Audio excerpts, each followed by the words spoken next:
SBT Rio, manhã. Oferecimento. Café é Evoluto. É bem melhor. Pede Evoluto.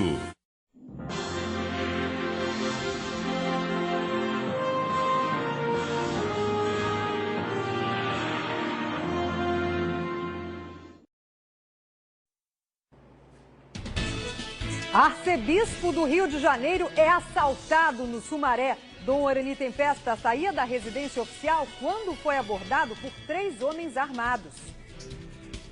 E ainda, devassa na PM, 22 policiais militares presos, acusados de extorsão. A maior parte era do batalhão de Bangu e a alta cúpula chefiava o esquema. E olha só essa, você já viu poste no meio da rua? Pois é, tem sim, lá em Maricá. É que a prefeitura ampliou a rua, mas não mudou a iluminação pública, que os motoristas têm que desviar, acredite. Olá, bom dia. Hoje é terça-feira, 16 de setembro. Eu sou Liane Borges e você está no SBT Rio Manhã. Nós vamos para um rápido intervalo, mas já voltamos com outras notícias. O Memorial Saúde é um plano inteligente. Nosso plano ambulatorial cobre 95% das necessidades médicas de uma pessoa. Por isso, o Memorial Saúde tem preços acessíveis. Consultas e exames em todas as especialidades. Atendimento humanizado de urgência e emergência com alta tecnologia médica. Faça você também uma escolha inteligente. Ligue agora para o Memorial Saúde. 3475-7500. A macarronada de domingo agora vai ter um sabor especial. Chegou a promoção Mão na Massa do Jornal O Dia. Você faz uma assinatura anual por apenas 10 parcelas de R$ 49,90 e leva para casa uma máquina de fazer massas de alta qualidade, leve, prática e fácil de usar. Ela vai te ajudar a preparar deliciosas e suculentas receitas. Ligue e assine 3295-4000. O Dia, como o Rio gosta de ler e ver. Já notou que quando você deseja muito uma coisa, repara nos mínimos detalhes? O corte do vestido que fica perfeito no seu corpo, o consumo e a capacidade da geladeira para sua cozinha, cada função da TV que você sonha. Mas uma coisa, talvez você não repare, e tá bem ali, no seu extrato. Você tem crédito disponível no Banco do Brasil. É só consultar o extrato que o valor tá lá, para você usar como quiser. Precisou? Tá na mão. Banco do Brasil. Bom para todos. O Grupo Memorial é o maior grupo de empresas de assistência à saúde do Rio de Janeiro. Em 48 anos, teve um crescimento vertiginoso, pautado em bases muito sólidas. Tantas conquistas só foram possíveis graças à parceria com a população carioca, que sempre encontra no Grupo Memorial alta tecnologia médica e atendimento humanizado. Grupo Memorial, excelência em saúde.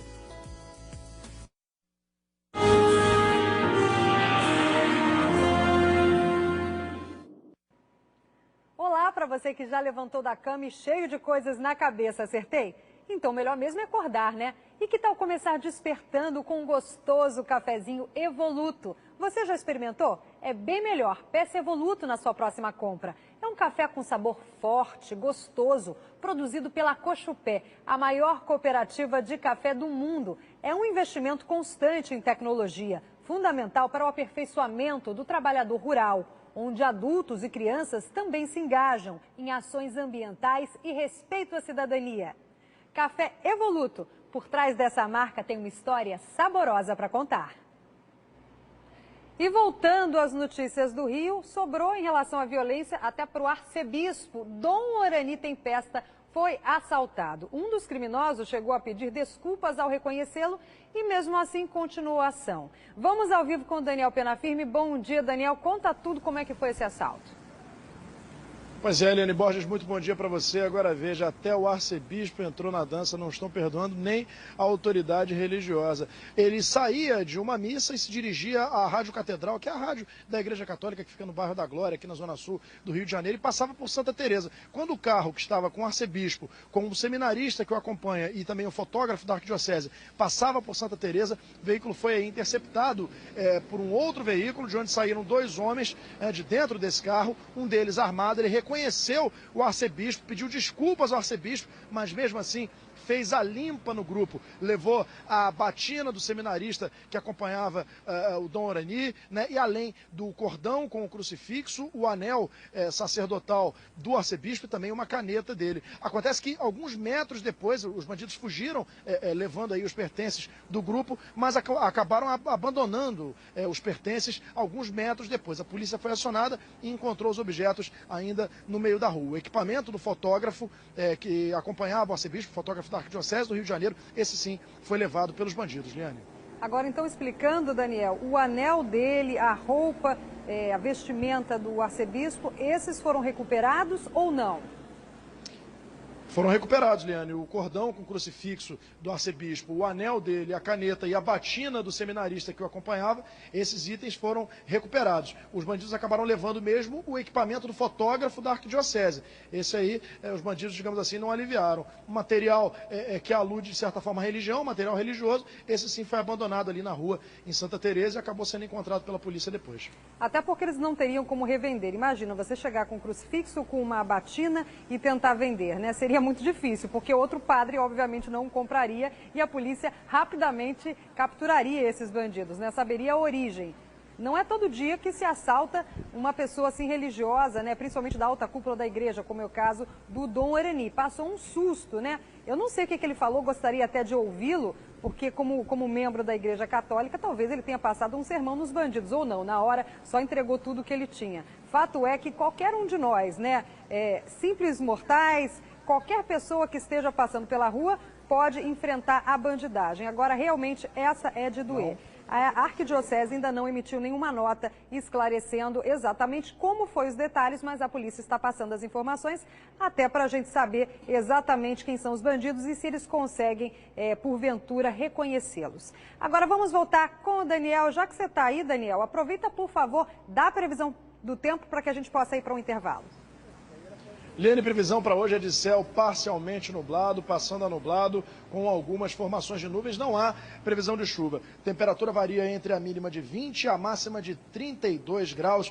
Pôr do sol acontece às 18 horas e 7 minutos. Vamos a um rápido intervalo. Já já voltamos com outras notícias aqui no SBT Rio Manhã.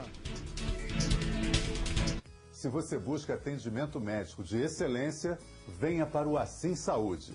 Possuímos o melhor programa de medicina preventiva para pessoas físicas e para empresas, o Special Life, reduzindo sensivelmente o absenteísmo e o custo para a sua empresa.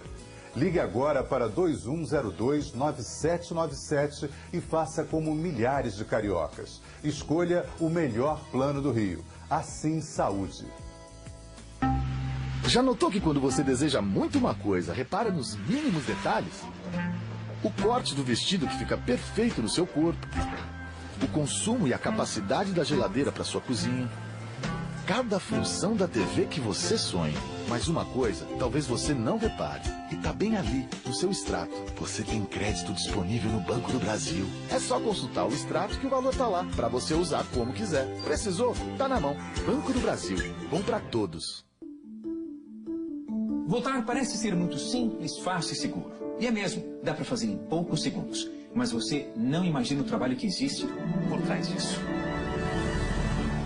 Em todos os 5.570 municípios do país, são instaladas cerca de 530 mil urnas eletrônicas.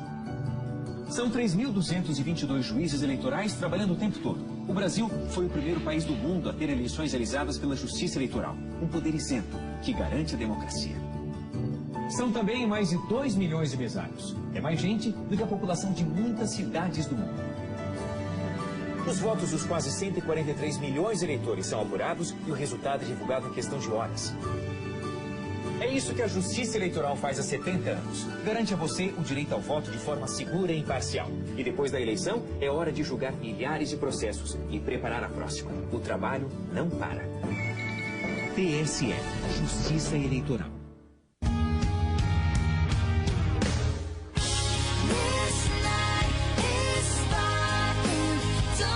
Wonderstruck Enchanted, uma fragrância da Taylor Swift. Seja você também uma consultora ou consultor Jequiti.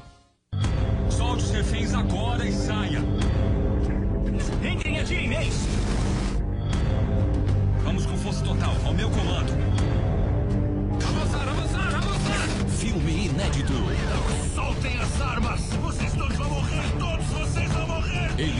perder um refém. Invasão em força total entrando pelos fundos ao meu comando. Entendi. Mas desta vez, a situação está fora de controle. Eu tenho ele. Derruba.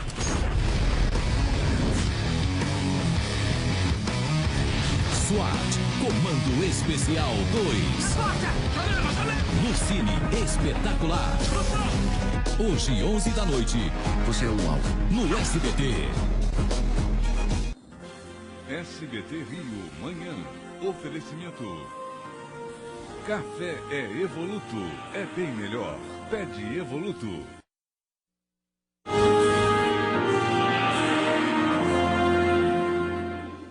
Já estamos de volta com o SBT Rio Manhã. Agora são 7h10. O presidente da Associação de Moradores do Morro do Timbal, no Complexo da Maré, foi assassinado. O Osmar Paiva Camilo foi morto dentro da própria associação. Segundo a polícia, um homem teria entrado na casa e perguntado por Camilo. Quando o Osmar se identificou, o homem atirou contra ele.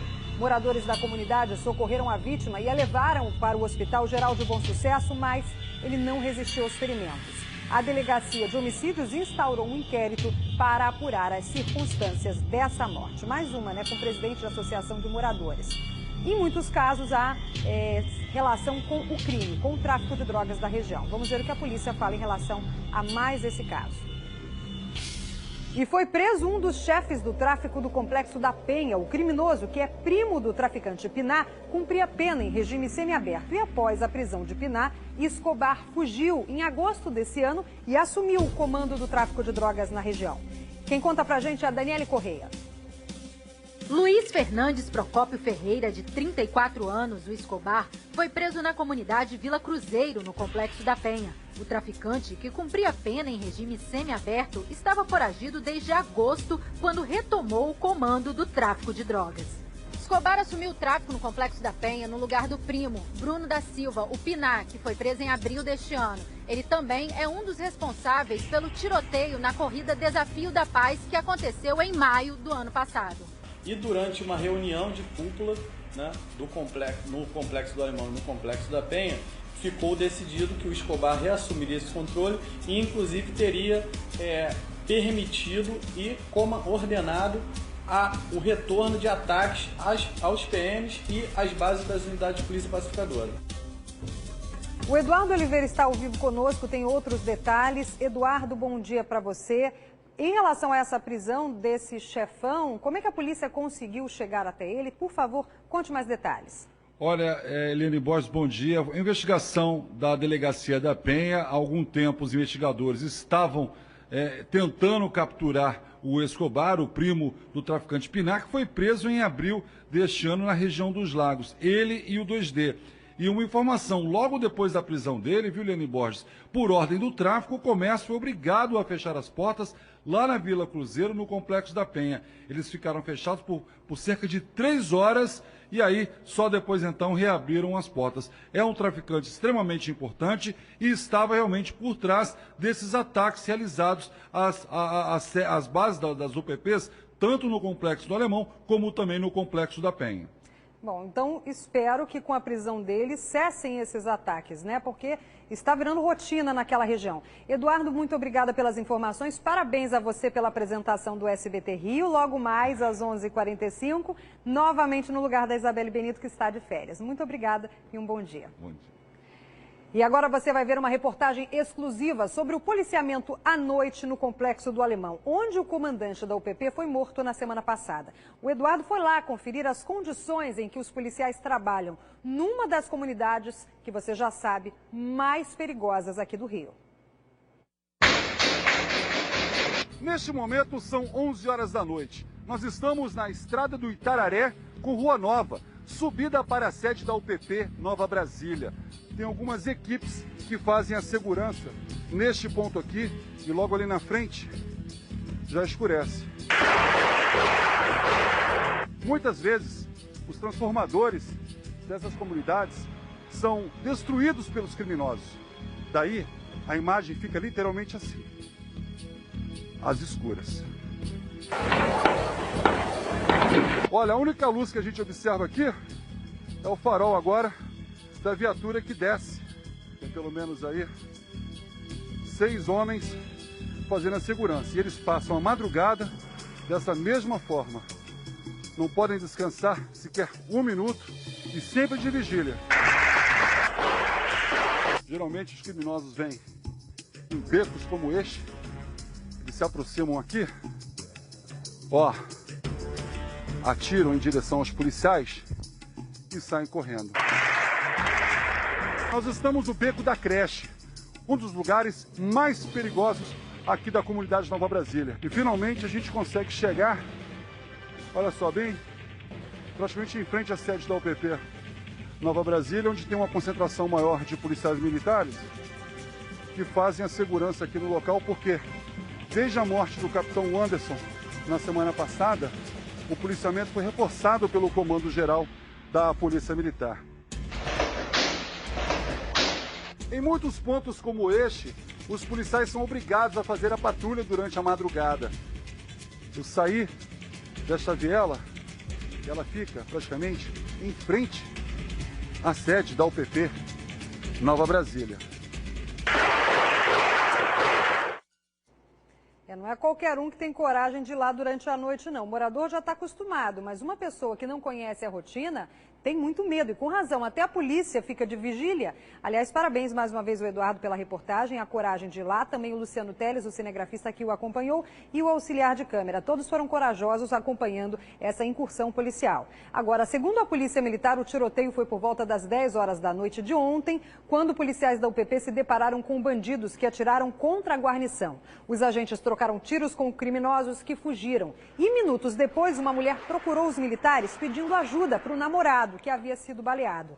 Ele foi levado para a UPA do Alemão e transferido para o Hospital Souza Aguiar, no centro do Rio. Mais um baleado, muito provavelmente vítima de bala perdida. E uma tubulação da SEDAI estoura no Complexo do Alemão. Tudo acontece por lá também. Vamos ver as imagens? Olha, o rompimento aconteceu na Avenida Itaoca, altura do número 2086. As ruas, como você está vendo, ficaram completamente alagadas. E as crianças que andavam de bicicleta ficaram com água até a altura dos joelhos, um perigo. Os carros tiveram muita dificuldade para passar pelo local, foi precisa manutenção, e a SEDAI mandou uma equipe para consertar esse vazamento. Só que demorou, né? Demorou a SEDAI a chegar, e as pessoas, enquanto isso, estavam ali, né? No meio de um rio. Era uma rua que virou um rio. A criançada, é um perigo, olha, andando ali. Além da contaminação, que a gente sabe que essa água também se mistura aos dejetos ali da rua, fica uma água suja e as crianças correm o risco de pegar doenças. Agora, fora isso, de serem atropeladas, porque estão ali jogando futebol, querendo brincar com a sua bicicleta. Claro, uma rotina diferente, né? Oba, agora tivemos o mar aqui perto de casa. Eles estão querendo se jogar na água, só que nisso os carros estão passando. 22 policiais militares são acusados de integrar uma quadrilha que cobrava propina para não reprimir atividades ilegais, como venda de produtos piratas e transporte irregular. Essa reportagem você vai ver, impressionante como é que eles agiam. Para o Ministério Público, o batalhão de Bangu funcionava como um balcão de negócios, chefiados por um coronel da PM.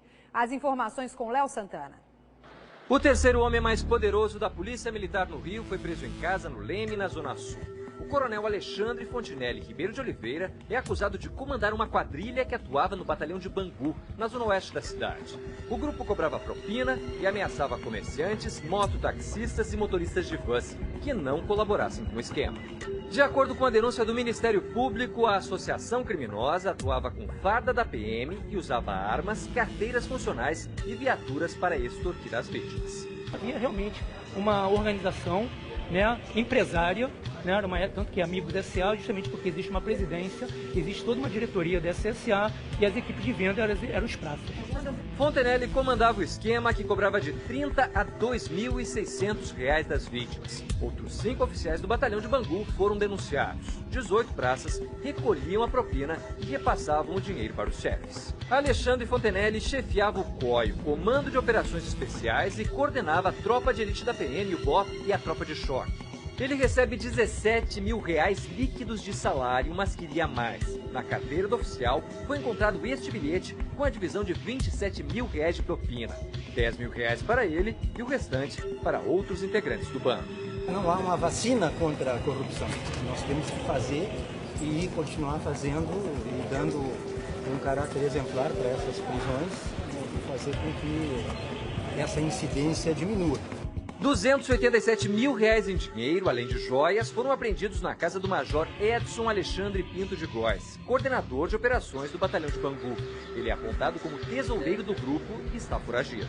Os policiais foram indiciados por associação criminosa armada e concussão, que é a extorsão praticada por servidor público. A promotoria também vai pedir que os integrantes da quadrilha sejam obrigados a pagar indenização ao Estado por dano moral à Polícia Militar. Além disso, eles devem ser expulsos da corporação. Mas isso ainda pode demorar. Os 11 policiais que participaram do assassinato da juíza Patrícia Scioli em 2011, por exemplo, foram condenados e estão presos. Mas até agora, nenhum deles foi expulso da PM. E por isso, todos ainda recebem salário. Para este sociólogo, o problema é o corporativismo dentro da PM. É um sintoma grave de que uma instituição precisa ser reformada, ser corrigida. E para isso, só o controle externo, eficiente e autônomo, vinculado ao Ministério Público.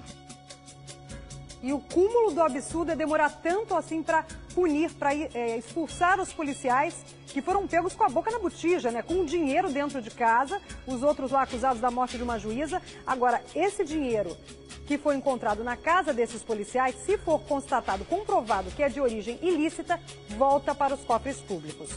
Vou voltar com o Eduardo Oliveira, que tem mais detalhes. Ontem acompanhou também essa operação. Diga, Eduardo. Olha, Eliane Borges, o subsecretário de Inteligência, o Fábio Galvão, ele informou o seguinte, que esse esquema continuou mesmo com o coronel Fontinelli à frente aí do COI, que é o Comando de Operações Especiais.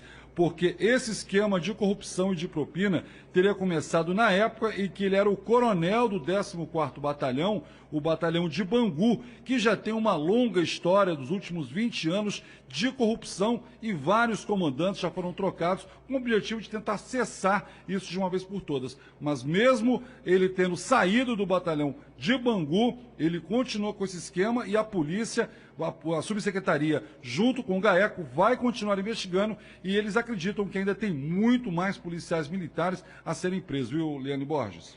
Obrigada, Eduardo. E tem mais. Esse povo aí era tão bem mancomunado, tinha uma organização, como eles próprios chamavam, que era um balcão de negócios, que até quando o sujeito não estava mais na ativa, por algum motivo o policial tinha que ser afastado, recebia o chamado seguro-desemprego. Estava lá recebendo propina na sua casa. Agora volta para mim uma matéria sobre erro médico. Uma mulher fica com uma faca enterrada no braço por 8 dias. E o médico que atendeu a paciente no hospital diz que não percebeu o objeto. O local infeccionou e agora ela perdeu os movimentos do braço. Isso aconteceu em Sumidouro. Quem conta é a Ludmila Miranda. Na porta da casa e no braço da diarista Ivonete da Cruz estão as marcas da violência. No dia 26 de julho, ela foi covardemente atacada pelo ex-companheiro. Ivonete estava neste ponto da sala quando o ex-marido dela invadiu a casa para agredi-la. Ela tentou fugir, mas ele conseguiu golpeá-la com uma faca de cozinha. O agressor foi encontrado e preso, mas a história não acaba por aí. No Hospital Municipal de Sumidouro, o médico não examinou Ivonete. Os enfermeiros já foram fazendo todo o procedimento, né? E o médico, em momento algum, me colocou a mão. Simplesmente me deu antitetânico e me mandou embora. As dores continuaram. Uma semana depois, a diarista voltou ao hospital. E aí veio a surpresa. Tiramos o raio-x e daí descobrimos que a faca estava dentro do meu braço. Por causa do tempo em que a lâmina ficou no corpo de Ivonete, ela perdeu parte dos movimentos do braço. E por causa disso, está impossibilitada de trabalhar. O tratamento pelo qual ela deve passar não está disponível na rede pública de saúde. Eu não tenho dinheiro para pagar essa fisioterapia drenolinfática. Eu não tenho dinheiro para pagar. O médico que a atendeu na noite da agressão faleceu poucos dias após o ocorrido. Então ela entrou com uma ação judicial contra o município, mas já foi avisada que este será um processo lento. Enquanto isso, ela não sabe o que vai fazer para sustentar a família. Entrei na justiça, mas a defensora disse para mim que isso vai demorar no mínimo uns 3 anos. Espero que alguém tome a providência e que me ajude com alguma coisa. Nossa, eu não tinha visto essa reportagem antes, imaginei que era um pedacinho da faca que quebrou, mas não, É a lâmina inteira. Volta para mim, Paulinho, se você conseguir, naquela imagem do raio-x, porque é incrível. Ficou a lâmina inteirinha no braço da mulher. E como é que ninguém percebeu? Passou pela triagem do hospital, passou pelas mãos do médico e ninguém viu uma lâmina desse tamanho. É só no raio-x, ela continua tendo dores, é que conseguiram constatar. Claro que ela tem direito a uma indenização pelo dano que ela sofreu. O maior dano mesmo é pelo ex-companheiro dela, né? Que foi quem fez essa atrocidade. Agora, fora isso, foi a barbeiragem na unidade de saúde. Não tem nem como questionar que isso não aconteceu, porque está lá, está comprovando, os exames constataram ali.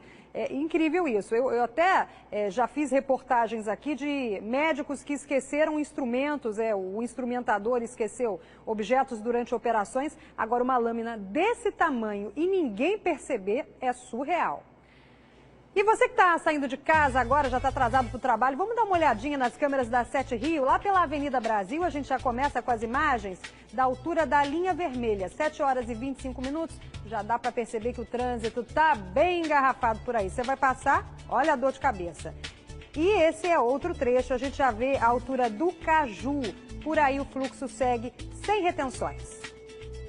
E na altura da Avenida Paris, em Bom Sucesso, um pouquinho o fluxo mais intenso, mas ainda dando para passar. E um homem é vítima de 2 assaltantes durante um congestionamento no cruzamento entre a linha amarela e a linha vermelha. A Daniele Correia e a equipe foram conferir. Na hora eu fiquei realmente muito assustada e com medo, né? De sacar da arma e fazer alguma coisa, dar um tiro na gente. Medo foi o que este homem sentiu ao perceber que os assaltantes estavam sob o efeito de drogas. Eles estavam visivelmente drogados e eles queriam qualquer coisa, tinham um objetivo, então isso me preocupou. A abordagem aconteceu aqui entre o cruzamento das linhas vermelha e amarela. Os bandidos estavam a pé e aproveitaram o trânsito engarrafado para levar os pertences da vítima.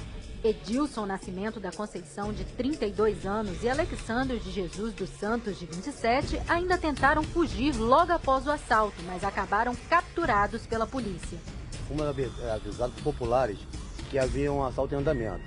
Desembarcando a viatura, eu e meu colega Sargento Vanderson, fomos até o local e logramos êxito em deter 2 suspeitos, que posterior foi reconhecido como a vítima como autores do assalto. O caso foi registrado na delegacia de Bom Sucesso.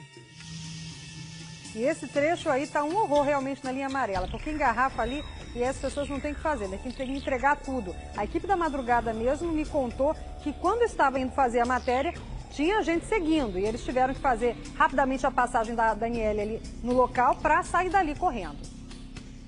E a nossa equipe da madrugada está trabalhando bastante, flagrou, olha só, 2 animais no meio da linha amarela. Olha só que perigo. Os cavalos, um deles é um filhotinho, eles passeiam no meio da via expressa. Por sorte, o motorista viu os bichos e passou bem devagar para não atropelar. O risco de acidente é muito grande. Tá aí, então, esse flagrante do Milton Rocha, do auxiliar Wilson e da Daniele Correia, que estavam passando por ali e registraram. Por pouco não aconteceu um acidente. Crime da mala. Polícia prende 3 suspeitos de executar Silvana da Costa e deixá-la morta em um terreiro em São Gonçalo. O principal acusado do crime é o próprio marido. Veja na reportagem da Mônica Chagas. Eu levei um choque. Eu considero ele como filho. Não esperava isso, não. O inimigo da minha filha estava na cama dela. De viúvo a principal suspeito pela morte da mulher. Cristiano de Oliveira, de 39 anos, foi preso na última quinta-feira acusado de assassinar Silvana Costa, de 36. Ele nega ter cometido o crime. Vou pagar pelo crime que eu não fiz, pode ficar 10, 15, 20 anos, vou sofrer se eu morrer lá dentro da cadeia, vou continuar falando isso. Eu não vou assumir a coisa que eu não fiz, Eu sou inocente, vou continuar falando, não tem nada a ver com isso. De acordo com a polícia, Cristiano levou Silvana, já desmaiada, para um centro espírita que fica na estrada do Arrastão, no Arsenal, em São Gonçalo. No local, ele teria pedido ajuda a um homem. Após matar a esposa, Cristiano foi embora, deixando o corpo de Silvana no terreiro e só voltou no dia seguinte. O pedreiro Márcio Rodrigues disse que recebeu R$250 e um celular para participar do assassinato. Eu fui lá apanhar embaixo, apanhei o pano e fui para ele amarrar. Foi eu que apanhei. Segundo o delegado Wellington Vieira, titular da Divisão de Homicídios de Niterói, Márcio e a mulher dele, Deise da Silva, foram os responsáveis por abandonar o corpo da Silvana dentro de uma mala no viaduto de Guaxindiba, próximo à BR-101. A polícia indiciou 4 pessoas por homicídio triplamente qualificado e ocultação de cadáver. Cristiano e Silvana estavam juntos há 15 anos e são pais de 2 meninas. Dona Silvia diz que perdoa o genro caso seja comprovado que ele é autor do crime. Deus disse pra gente perdoar, eu perdoo ele. Apesar de perdido minha filha, eu não sei quem ele levou a isso. Eu não sou ninguém para condenar ninguém. A DH investiga se Silvana tinha um amante, o que pode ter motivado o crime. O que a polícia vai fazer agora é continuar buscando as peças do quebra-cabeça, tentar descobrir por que isso aconteceu com a Silvana. Será removido hoje aquele iate que estava encalhado e que foi alvo de saques na Praia da Reserva, no Recreio dos Bandeirantes. A embarcação será cortada em pedaços e levada a um estaleiro. O iate, que pertencia a um oficial da aeronáutica, encalhou na Praia da Reserva depois de ser atingido por uma onda e foi saqueado. Ontem, a embarcação foi invadida por adolescentes que carregaram vários objetos. No domingo, o iate foi saqueado por 2 homens. Um deles baixou a sunga e debochou dos banhistas. Eles levaram CDs, DVDs, roupas e um aparelho de TV. Técnicos do INEA não constataram vazamento de óleo.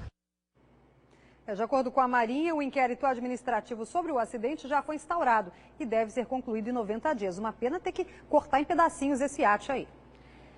E flagrante nas ruas de Maricá. Olha só o que acontece por lá, inacreditável. 17 postes espalhados pelo meio das ruas colocam em risco pedestres e motoristas lá em Maricá. Os postes estão fora do alinhamento previsto nas plantas oficiais dentro do leito de ruas recém-urbanizadas. Em agosto, um pastor não viu que um dos postes estava desalinhado, bateu com o carro e derrubou o poste. A prefeitura deu um prazo de 30 dias para a concessionária Ampla retirar os postes do meio da rua. Em nota, a Ampla informou que já começou a retirada de alguns postes e está vendo detalhes operacionais e comerciais com a prefeitura para que o problema seja solucionado. Um abraço aí ao Romário do site Lei Seca Maricá, que nos enviou esse flagrante inacreditável. E olha, eu vou ter que encerrar, mas antes tenho parabéns rapidinho aí, Adriano, por favor. Um abraço para Elisângela Salaroli, repórter da Rádio Globo e mulher também do Daniel Penafirme, e o outro para Luciana Silva, que é a nossa telespectadora. As duas fazem aniversário hoje. Um feliz aniversário para vocês. E um ótimo dia a todos. Tchau, tchau.